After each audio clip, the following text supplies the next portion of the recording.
Hello everybody. Today I'm going to be showing you how we're going to make a belt keeper ranger band using, like this one, using this Mil Spec Elastic for this seatbelt webbing and also this 1-inch webbing. Stick around to see how I do it. So we're going to use this to take some measurements with to help us for the 2-inch and the 1-inch.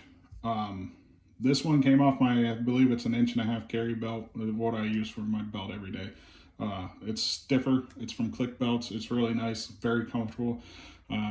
No issues with my concealed carry or anything like that. So this one, like I said, is, I believe it's an 1.5 inches. We'll just double check it here. 1 3/4 overall. So, and then from the stitching, no, for the top, it is 1.5 inches. Okay, so what we're gonna want to do for that way we have our seam allowance, so that way our stitches don't pull through that way. That way there's enough fabric there. Not that, for whatever reason you'd have that much force on it to rip it through there. For this one, we're gonna go with a piece of the Mil Spec Elastic. We're going to use that and we're going to cut it to 4 3/4. And that way, just like this, that way it has enough space so you can sew it when it gets wrapped around, because you're going to be wrapping this. We're going to use this to over at least 2 pieces of belt material, well, any type of webbing or whatever. So you can see right there, we do have a little. We can always trim this up later, but I'm going to mark it where I'm going to have my seam allowance, where I'm going to have my stitching, which is going to be fairly close to right here.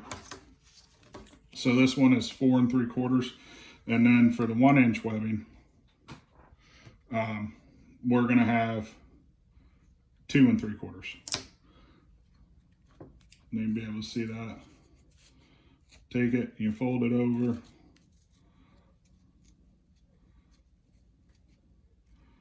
Right there. So that'll work out really good. So we're going to get this stuff sewed up. I'm going to be sewing up 4 for the 2-inch and then 4 more for the 1-inch for my tree saddle project. So we're going to get set up here to start sewing, and then I'll be right back with you guys. All right, guys, so we're all set up.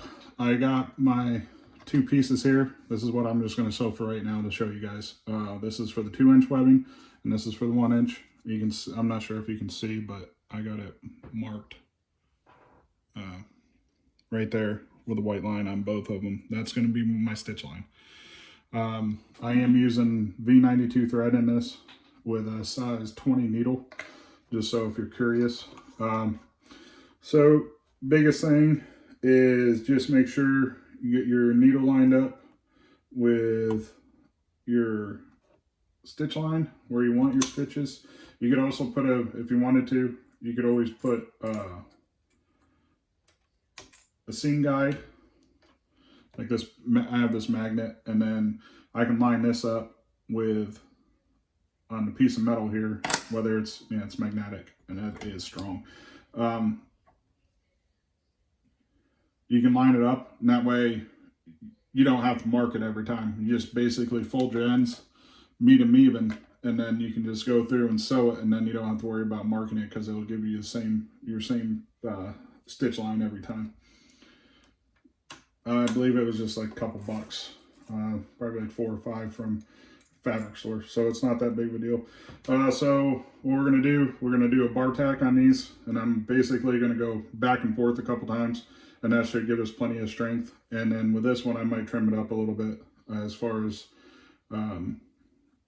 what I have left over. I might also when I cut these, I take a lighter and I burn the edges a little bit, not so that they're on fire because this is elastic, but just enough. See right there, that's a little bit coming off, but I just wave it back and forth just like that. So it burns it just a little bit, and then, you know, don't burn yourself or anything.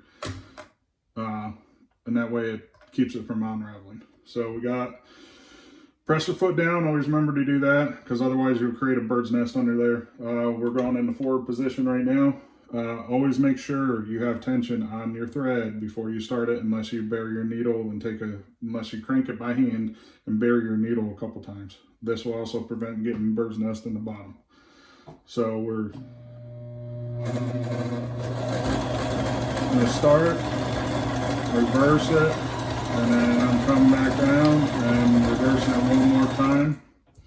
And then you always see where the needle position is right here. It's all the way up, as well as, I don't know if you can tilt you back here real quick. You can see the take-up lever. This is where your position was for your take-up lever and your needle. That makes it easiest to remove your material from the machine. So then you just pull it out. I like pulling it out enough, that way I have enough string so I can get a good handle on it when I come back through on the other side. And then, so I usually either use this thread zap, or I just take scissors and I trim it off, but I leave like a 1/4 inch or something like that. So that way when I burn the ends,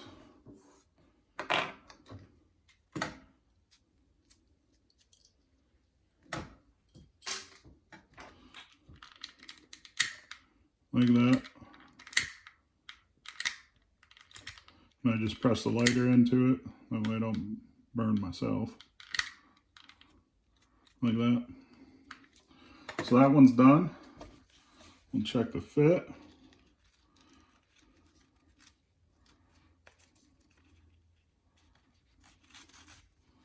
Oh yeah, that works pretty good.